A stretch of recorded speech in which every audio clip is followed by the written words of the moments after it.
કાર્યકર્તાઓને મળીને જનજાગૃતિની વાત હોય, સેવાને વાતો હોય કે વિશિષ્ટ વ્યક્તિઓને મળીને હિસાબ આપવાનું કામ, પ્રબુદ્ધ નાગરિકોનું સંમેલન કરીને કેન્દ્રની નરેન્દ્રભાઈ મોદીની સરકારની વાતો વેચીને જનજાગૃતિનું એક અભિયાન, એના ભાગરૂપે માનનીય જગદીશભાઈ કે રાજકોટ સિટી અને જિલ્લાના પ્રવાસે છે.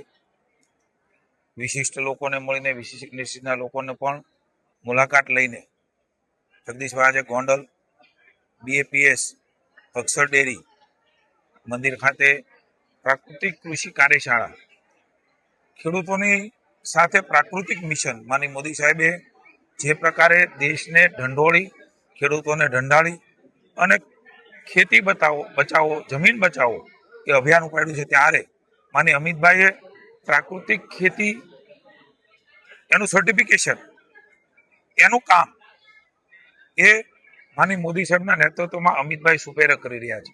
સહકારિતા મંત્રી પણ છે.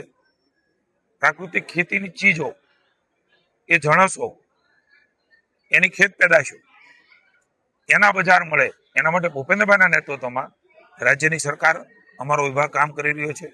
મહામહિમ રાજ્યપાલ શ્રી સંપૂર્ણ ડેડિકેશન સાથે દેશની અંદર પ્રાકૃતિક ખેતીના એમ્બેસેડર તરીકે મોદી સાહેબના માર્ગદર્શન નીચે કામ કરી રહ્યા છે. અમને આનંદ છે કે આજે પ્રાકૃતિક ખેતી સેમિનાર હજારો ખેડૂતોની વચ્ચે માની જગદીશભાઈના અધ્યક્ષસ્થાને થયો છે. હું સૌ ખેડૂતોને વિનંતી કરું છું, ખરીફ સિઝનની શરૂઆત થઈ રહી છે, ક્યાંય પણ ઉત્પાદન ઘટતું નથી. પ્રાકૃતિક કૃષિ યુનિવર્સિટીની 4 યુનિવર્સિટીએ સંયુક્ત રીતે સંશોધન કરીને જાહેરાત કરી છે. ઓથેન્ટિકેશન તરીકે એમણે જાહેરાત કરી છે કે પ્રાકૃતિક ખેતી કરવાથી ખેત પેદાશો ઘટતી નથી, ક્યાંક વધે છે, ક્યાંક પેરેલલ રહે છે.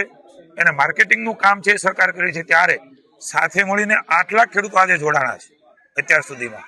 આવનારા સમયમાં પણ લાખો ખેડૂતો જોડવાનું કામ એ ભૂપેન્દ્રભાઈના નેતૃત્વમાં મારી વિભાગ કરવાનો છે.